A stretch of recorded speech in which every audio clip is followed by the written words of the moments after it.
Standing in the center of my parlor, my sister's son declared that the bank intended to seize my property by the following Monday. I am Elias Thorne, a 70-year-old retired history instructor from outside Seattle. For months, my nephew Julian had been stalking my estate like a famished coyote. Ever since real estate prices in the Pacific Northwest climbed to astronomical levels, he had been waiting. But that Thursday afternoon, he finally revealed his actual intentions. He scattered legal notices across the oak table where I had mentored hundreds of failing pupils over 4 decades, informing me his attorney had already drafted guardianship forms. "You are losing your mental faculties," he insisted. "My folks need a residence, and you require professional supervision at Oakwood Haven Care Facility. The documents are prepared for your signature. My parents will assume the mortgage payments and manage the logistics. You just need to make this transition simple for everybody." What Julian failed to realize was that those troubled teenagers had matured. They had become surgeons, architects, entrepreneurs, and district attorneys. And they were preparing to demonstrate exactly what occurs when you threaten the educator who altered their destinies. If you are viewing this, please subscribe and comment where you are watching from, because the events that followed will renew your belief that family is not defined by genetics. It is defined by who arrives when someone requires support.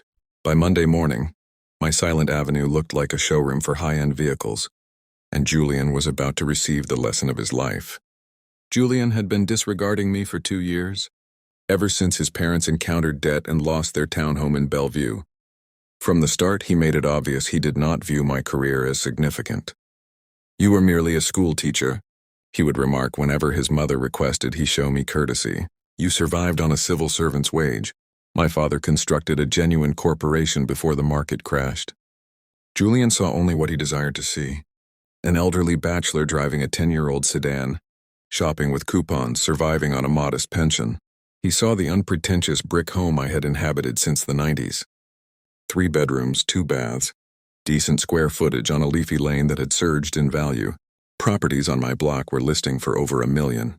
Mine was fully owned, save for a small loan I had secured to assist my sister during her medical treatments. What Julian ignored was the gallery of portraits in my corridor. Hundreds of images covering 30 years, diplomas, doctoral hoods, trade licenses, wedding ceremonies, and infants held by thankful graduates who called me Uncle Eli. He walked past them at every holiday meal, never posing a single query. "Elias, you must consider your trajectory," he would state, scanning my kitchen. "This residence is far too large for one individual to clean. My parents are drowning financially. They could utilize the space, and you require the assistance."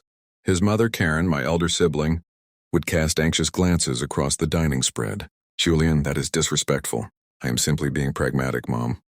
Uncle Eli is 70. He is displaying symptoms of senility. Last week he forgot where he parked at the market. I had intentionally walked to the shop that afternoon to exercise, yet Julian twisted it into proof of dementia. "This estate would be ideal for you and Dad," he persisted. "Uncle, Eli could receive adequate monitoring at Oakwood Haven. They possess social clubs, nurses, everything required. The loan is negligible. You two could manage the balance. Build some assets. It is mutually beneficial." Mutually beneficial, as if I hadn't dedicated 40 years to constructing something infinitely more precious than property equity. Julian presumed my silence indicated confusion or frailty. When I would reply, "Let me ponder it," or "We shall speak later," he would exchange conspiratorial looks with his parents as if the deal was concluded. Last month, his tactics became hostile. "Uncle Eli, you possess no offspring," he argued during brunch at Karen's rental. "When you expire, this asset should revert to legitimate family who can utilize it. My parents raised 2 kids. They comprehend what genuine sacrifice entails." Karen went white. "Julian, cease this immediately. I am being realistic. Mom, Uncle Eli performed his charity teaching strangers, but biology counts. You are his sister. You should receive his assets, and Dad labored his entire life. They merit consideration." That evening, Karen phoned me weeping. "Eli, I am terribly sorry. I do not know what has possessed him. Do not apologize for him, Karen. You are not accountable for his actions." But Julian was not finished. 3 weeks prior, he arrived uninvited with a broker. "Uncle Eli, I brought an expert to provide a valuation," he declared, ushering in a lady with a laser measure. "She can estimate exactly what this Sight is worth and the tier of facility you could access. I am not selling, Julian. Come now, be logical. You are rattling around this cavernous place alone. My parents are facing eviction. Their landlord is selling their building. You have the rooms. They have the necessity. It is basic arithmetic. I watched that agent measuring my lounge. The specific room where Tyrell, James had studied trigonometry every Tuesday. For 2 years because his family could not fund a tutor. Tyrell was now a lead architect at a massive firm in Seattle. She measured the kitchen where Annika Patel practiced diction, arriving from overseas at 15, barely speaking the language. Annika was now a pediatrician with her own clinic. I will consider it, I lied. Julian grinned like he had already triumphed. That was when I knew it was time to begin making calls, because Julian was about to learn the distinction between being solitary and being encircled by a family he could not perceive. What Julian failed to grasp was that this structure was not merely my residence. It was the soul of something far greater than he could envision. Since the early 90s, over 200 pupils had sat at my dining table for complimentary lessons. Some visited weekly for a term. Others became like kin, spending years mastering not just history and logic, but how to trust themselves when everyone else had vanished. The lounge where Julian's mother intended to place her sofa, that is where Leo Jung spent 4 years conquering physics. He had failed 10th grade twice before his counselor dispatched him to me as a final option. Nobody desired a youth with a foul temper and poor marks. Last year, Leo finished his doctorate in aeronautics. The kitchen Julian's father desired for Sunday roasts, that is where Nia Brooks learned chemistry. At 16, while expecting a child and banished from her parents' home, social services aimed to place her in a shelter. I persuaded them to let her occupy my guest room for her senior year. Today, Nia is a chief pharmacist with 2 daughters of her own. The guest room Julian thought would suit his parents perfectly. That is where 6 separate students had resided over the decades. Youths in crisis, youths aging out of care, youths whose guardians were incarcerated. Currently, 23-year-old Sam Lee was lodging there while finishing his computer science degree. He had left the system at 18 with nowhere to go. Every chamber held memories Julian could not detect. Every angle represented a life altered, a future rescued, a young person who learned they possessed value. The financial reality was stark too. My loan balance was minimal on a house worth over $1 million. Julian's parents would essentially be acquiring a massive asset for the cost of a few monthly payments. But the true stakes went deeper than currency. For 30 years, this house had been the hub for my chosen tribe. Every holiday, every feast, every milestone occurred here. The pupils who had matured and departed still returned to this address. Last winter, 47 of my former charges made the journey to Seattle. Doctors flew from California. Engineers drove from Portland. Educators arrived from Spokane. The house was bursting with thriving adults who still called me Mr. Thorne or Uncle Eli, who still regarded this as their sanctuary. Julian wanted to erase all of that so his parents could avoid apartment hunting. There was another facet Julian could not see. My standing in the district. Counselors at the local high school had sent me their most difficult cases. The kids who were failing, who had rough domestic lives, who needed someone to have faith in them. That informal network was still alive. Sam Lee, sleeping in my guest room, had been referred by a caseworker just 8 months ago. If I surrendered the house, if I let Julian's dismissal stand, what signal would that broadcast? That aiding others was futile? That career status was the only thing that mattered? That educators were disposable once they retired? The stakes were not just about retaining a building.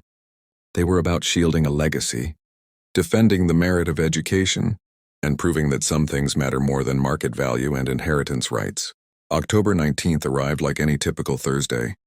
Julian had requested to visit to discuss my future, his tone dripping with patronage. I had acquiesced, knowing exactly what was approaching.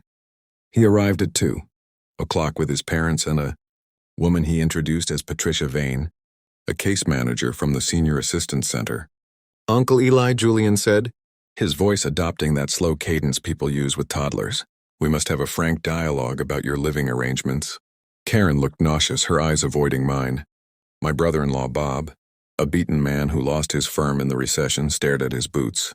Patricia Vane opened a slick binder. "Mr. Thorne, your nephew has voiced worries regarding your capacity to live independently. I would like to pose some queries to evaluate your current mental status." Julian had staged an ambush complete with a sham test and a scripted conclusion. "Let me spare you some effort," I said softly. "I know exactly what is occurring here." "Uncle Eli, please," Julian interrupted. "We are attempting to assist you." He produced his own folder, fan-spreading papers across my coffee table like he was closing a merger. "I have done deep research on care homes. Oakwood Haven has a vacancy. They have crafts, meal service, round-the-clock nursing, everything required. I am 70, Julian. Not 90. I do not require nursing. That is the senility speaking. Uncle Eli, you cannot perceive that you need aid. That is why we are here." Julian turned to the woman. "Ms. Vane, can you clarify to my uncle why this is vital?" Before she could utter a word, I rose and walked to my bureau. I opened the bottom drawer, the one I usually kept secured. Inside were 3 decades of correspondence, cards, and snapshots. "Julian, do you know what is in this drawer?" He looked baffled by the pivot. "Uncle Eli, we are trying to discuss your health." I extracted a business card. Dr. Leo Zhang, Ph.D., Senior Aerospace Engineer, Boeing. Julian glanced at it with disdain. "What does that have to do with anything?" Leo failed 10th grade twice. His teacher claimed he would never finish school. He sat at that kitchen table you want for your father for 4 years learning physics, learning to believe he was capable of greatness. Another card joined the first. Dr. Nia Brooks, PharmD clinical pharmacist. Nia was 16 and expecting when she came to me. Everyone told her to quit, find labor, forget about college. I told her she could be whatever she desired. The cards kept flowing. Anika Patel, MD, Tyrell James, lead architect. Detective Sarah Gomez, Seattle Police. Professor David Okonkwo, University Mathematics Department. Julian's confusion was turning to annoyance. "Uncle Eli, this is charming. But it does not alter the fact that you are living alone in a house you cannot handle." "Cannot handle." I retrieved my mobile and opened my directory. 200 names. Former students who still checked in, still requested guidance, still considered me kin. Karen spoke up softly. "Eli, perhaps we should heed what Julian is saying. You are aging. Living solitary is hazardous." Before I could answer, Julian jumped in. "Precisely. Mom and Dad require housing. You require care. The house needs to remain in the genuine family. Real family, not just pupils you instructed." There it was. The phrase that exposed everything. Real family. Ms. Vane, the alleged social worker, cleared her throat. "Mr. Thorne, I think what your nephew is trying to articulate is that blood relatives should take precedence in estate planning." I looked at this woman who had entered my sanctuary with pre-written verdicts. At my nephew who had organized this theater. At my sister who was too defeated to stand up for what was just. "You are not a legitimate social worker, are you?" I asked Ms. Vane. She blinked. "I am a consultant who specializes in senior transition. Julian hired me to provide a professional opinion." Professional opinion? She was a retirement home sales agent on Julian's payroll. "I have the paperwork ready," Julian said, pulling out more sheets. "Power of attorney, deed transfer, admission forms. You just need to sign. The movers can be here Tuesday. Mom and Dad can move in by Saturday." He had mapped the entire coup. Schedule, forms, fake validation. Everything except my permission. "I signed every report card for students nobody else believed in," I said firmly. "I spent 40 years proving that youth matter. That mentorship changes lives. That showing up for someone makes you family. And you think you can walk in here with fake tests and predetermined dates and seize it all because I am merely a teacher?" Julian's mask slipped. "Uncle Eli, do not make this more difficult than necessary. You are old. You are solitary. You have no offspring. My parents are your blood. Biology counts. I understand completely, Julian. Let me make some calls." The smugness in his eyes told me everything. He thought he had won. After they departed, I sat in my lounge looking at those photos. Every face told a story of adversity conquered. I picked up my phone and started dialing. "Leo, it is Mr. Thorne. I need your assistance with something." The protective tone was instant. "Mr. Thorne, what is wrong? Who is bothering you?" "Just some family business I need to manage." "Nothing urgent." "Family business." His voice went icy. "Give me details." I explained Julian's scheme. The fake test, the timeline, the documents. The silence on the line was heavy. "Mr. Thorne, do you wish to move?" "Not particularly." "Then you are not moving." "Give me his name." "And I am calling Nia and Annika. This requires an immediate response." Over the next hour, my phone did not stop buzzing. Nia called from the hospital. her clinical precision evident. We need a strategy. How many people can we mobilize? Annika called from her clinic, already clearing her calendar. I am driving up tonight. We are not allowing this. Professor Okonkwo called from the university. I can get 20 people from the faculty alone. Former students who remember your impact. We will coordinate. By evening, Sam Lee came downstairs to find me on my 5th call. Mr. Thorne, what is happening? I heard you mentioning Julian. Sam was a quiet lad, brilliant with code but still finding his path. He had been so thankful for a safe haven, just handling some family matters, Sam. Nothing for you to worry about. His jaw set in a way I recognized. You gave me a home when I had nowhere to go. You are not losing your home because of some greedy nephew. I am in engineering. I know people. Let me help. That is when I realized what was unfolding. These were not just former students offering polite sympathy.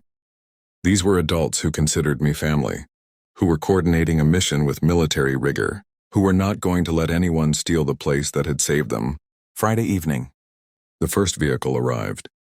Dr. Liu Zhang arrived from his office, still in his suit carrying a briefcase worth more than my pension. Mr. Thorne, he said, embracing me. Where is this nephew at work? Good, we need time to prepare. Leo surveyed my house with analytical eyes. This place looks exactly the same. God, the memories. By 6 o'clock, my driveway was full. Dr. Nia Brooks arrived, with her husband and daughters. Mr. Thorne taught me chemistry at this table. She told her girls, he is the reason you have a mother with a doctorate. Dr. Anika Patel came with her brother, also a former student, now a litigator. Mr. Thorne, we have been making calls all day. You are going to have quite a crowd by Monday. Monday? That is when Julian said the movers were coming. Yes, but I didn't expect you all to take time off. Mr. Thorne, Annika said firmly, you took time to tutor me for free for 3 years. You taught me English, helped me adapt, believed in me when I was terrified. I am taking 1 day off. It is not even a debate. By 8 o'clock, 37 adults filled my house. Engineers, teachers, business owners, all sharing memories. Remember when Mr. Thorne taught us equations using basketball shots? Tyrell laughed. I actually understood math for the first time. He made it relevant. Sarah Gomez added, when I said I wanted to be a cop, he taught me statistics using crime data, made me fall in love with analysis. David Okonkwo showed photos of his classroom. Mr. Thorne, I named my advanced course after your philosophy. Believing in the impossible, it says on the syllabus. Your words. These weren't just successful adults reminiscing. These were grateful former students honoring the man who had changed their trajectories. Sam Lee moved through the crowd in amazement. He knew I was special, but seeing this response was overwhelming. How many students did you tutor? Sam asked. I never kept exact count, maybe 200. Try 217, Leo said, pulling up a spreadsheet. I have been coordinating all day. This is everyone we have contacted.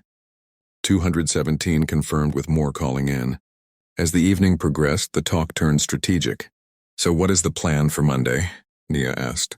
Simple, Leo replied. Julian expects to find a confused old man ready to surrender.